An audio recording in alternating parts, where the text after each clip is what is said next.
খাবারের মেনুতে যখন ভর্তার আইটেম থাকে তখন কিন্তু খাবারের আগ্রহ অনেক বেড়ে যায়। বিভিন্ন মাছের শুটকির ভর্তা কিন্তু সবারই প্রিয়। আসসালামু আলাইকুম, সায়রা রান্না অ্যান্ড বিনোদন কুকিং চ্যানেল থেকে সবাইকে শুভেচ্ছা জানাচ্ছি। আশা করছি সবাই ভালো আছেন।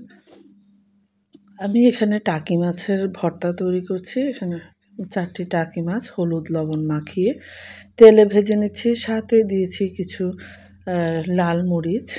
মরিচগুলো আমার টবে থেকে তৈরি, সেজন্য পুরোপুরি শুকনো নয়, তেলে ভেজে শিলনোড়ায় বেটে কিন্তু ভর্তা করলে খেতে ভালো লাগে।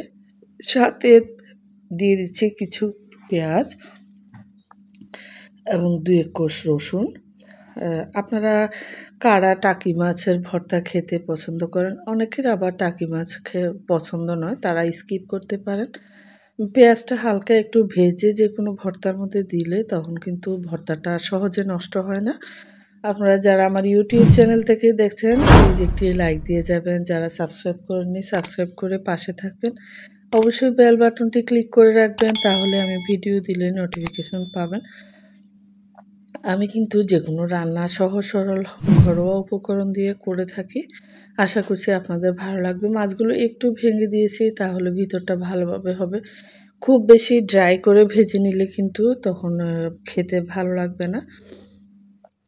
আর কাঁটাগুলো একটু ছাড়িয়ে নিলেই কিন্তু ভর্তাটা খেতে ভালো লাগে। মাঝখানে যে বড় কাঁটাটা। আপনারা যারা আমার ফেসবুক পেজ থেকে দেখছেন প্লিজ একটি লাইক দিবেন এবং যারা ফলো করেননি ফলো করে পাশে থাকবেন।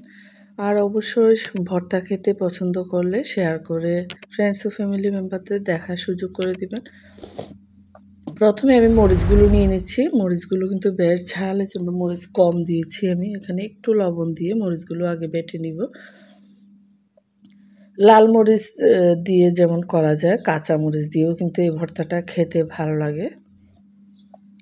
মরিচগুলো একটু লবণ দিয়ে ভেজে নিচ্ছি। যেহেতু মাছের মধ্যে লবণ রয়েছে সেজন্য কিন্তু লবণটা অল্প দিতে হবে। শুধু লবণ, পেঁয়াজ এবং আলুর পরিমাণে লবণটা আমি এখানে দিয়েছি। এখানে কিছু আলু সিদ্ধ করে নিয়েছি প্রেসার কুকারে। সিদ্ধ আলুর মধ্যে কিন্তু লবণ অ্যাড করিনি, সেজন্য এখানে লবণটা যে পেঁয়াজ থেকে দিয়েছি এটা দিয়ে চলে যাবে। এখন আলুগুলো একটু বেটে নিচ্ছি। এই ভর্তাটা হাত দিয়ে চটকেও করা যায়। হাত দিয়ে চটকে করলে অনেক সময় কিন্তু মাছের কাঁটা থাকতে পারে, সেজন্য শিলনোড়ায় করলে কিন্তু কাঁটা থাকলেও এটা একেবারেই মিশে যায়, সেক্ষেত্রে আর কাঁটাটা মুখে লাগার সম্ভাবনা থাকে না। মাথা এবং মাঝখানে কাঁটাটা সরিয়ে নিচ্ছি। আর সাইডের যে কাঁটা এগুলো কিন্তু শিলনোড়ায় বাটলেই মিশে যাবে।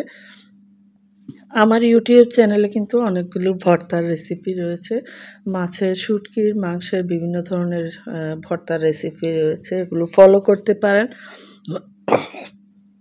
যারা নতুন রাঁধুনি তাদের জন্য কিন্তু অনেক সহজ উপকরণ দিয়েই তো রান্নাগুলো তৈরি করা। আশা করছি আপনাদের ভালো লাগবে।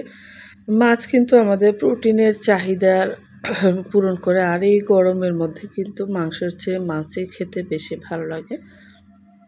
আর মাঝে মাঝে ভর্তার উপকরণ কিন্তু খাবারের স্বাদ অনেক গুণ বাড়িয়ে দেয়। মাছগুলোকে 2 বার করে আমি বেটে নিচ্ছি যেন কোনো কাঁটা থাকলে সেটা মিশে যায়, মুখে না লাগে। এই ভর্তাটা মিষ্টি আলু সিদ্ধ করে করলেও কিন্তু ভালো লাগে। আপনারা টাকি মাছের ভর্তা কে কীভাবে খেতে পছন্দ করেন অবশ্যই কমেন্টে জানাবেন। রান্না আসলে শিল্প, এখানে একেকজন একেকভাবে রান্না করে থাকলেও উপকরণ যদি ঠিকঠাক হয় তাহলে কিন্তু খেতে ভালো লাগে। আর অবশ্যই শেয়ারিংয়ের মাধ্যমে কিন্তু একেকজনের একেক ধরনের রান্নার পদ্ধতি সবাই জানা সম্ভব হয়। ভর্তাটা কিন্তু রেডি হয়ে গেছে। আলাদা এখানে একটু সরিষার তেল অ্যাড করলে করতে পারেন। আমি দেইনি যেহেতু সবকিছু তেলে ভেজে নিয়েছি। প্রচুর পরিমাণে তেল কিন্তু অ্যাবজর্ব হয়েছে। আশা করছি আপনাদের ভালো লেগেছে। ধন্যবাদ।